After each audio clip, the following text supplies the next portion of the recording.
You want to obtain or make access available to a database. What fees do you charge? In this episode, we'll be looking at methods for setting license fees or royalties for data access.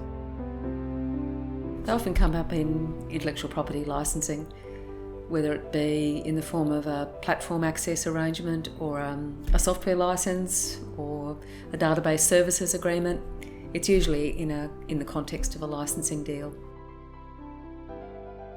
Well, in the IP world, there are 4 broad methods used to setting license fees or royalties. One is the cost approach.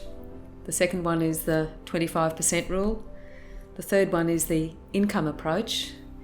And the fourth one is the market approach. Well, the cost approach is really focused on the supplier, not the acquirer. It's very much a fee that's set based on looking at the investment that the seller or the rights owner has made in the generation of the licensed IP and amortises that cost over a period of time and seeks to defray that cost from the fees set for the licensee.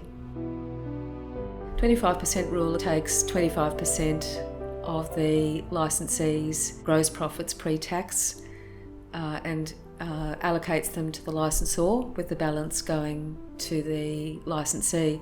The disadvantage is that to adopt this method, the licensee is going to need to disclose their profitability to the licensor, which is not always palatable in some settings.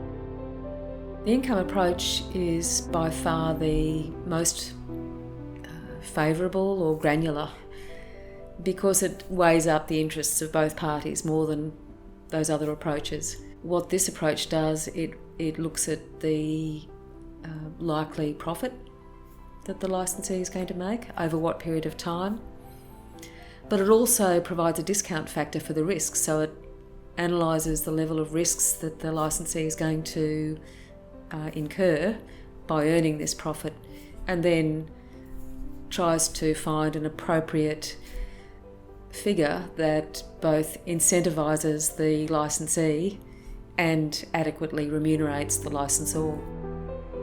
The market approach is probably the simplest.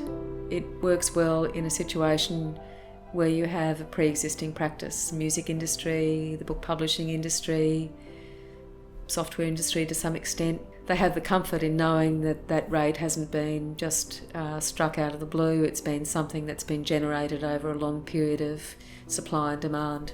It's the easiest. One of the key issues is always to look at the denominator. Where you are looking at a percentage basis, are you looking at a percentage of gross sales or net sales, gross profit or net profit? Absolutely, the licensor will want to look at gross, not net, because it won't be wanting to be subject to any cost control inefficiencies that a licensee has. And also the licensee will be reluctant to disclose their operating expenses to licensors. If it's a per unit basis, it's important to think about the price impacts over time, inflation, deflation on the price of the unit. You wouldn't want to be locked into a unit pricing which has ceased to be an adequate or appropriate reflection of the market price of the unit.